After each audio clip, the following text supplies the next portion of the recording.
Hey everyone, today I'm going to show you how to set up passkeys to log into Hubspot.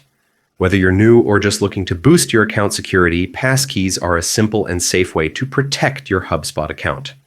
Start by heading over to the Hubspot homepage. Just type hubspot.com into your browser. Once there, click the login button at the top right and enter your credentials to access your account.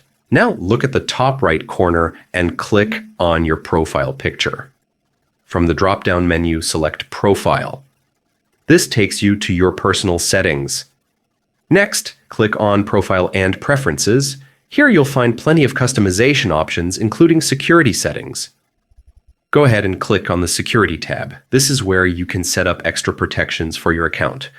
Look for the option labeled Setup Passkeys and click it. Follow the on-screen prompts, which may include a quick verification, and you're done. And just like that, your passkeys are set up, giving your Hubspot account an extra layer of security. Using passkeys is a modern, secure way to manage your logins and keep your data safe. Thanks for watching, and happy securing your Hubspot account.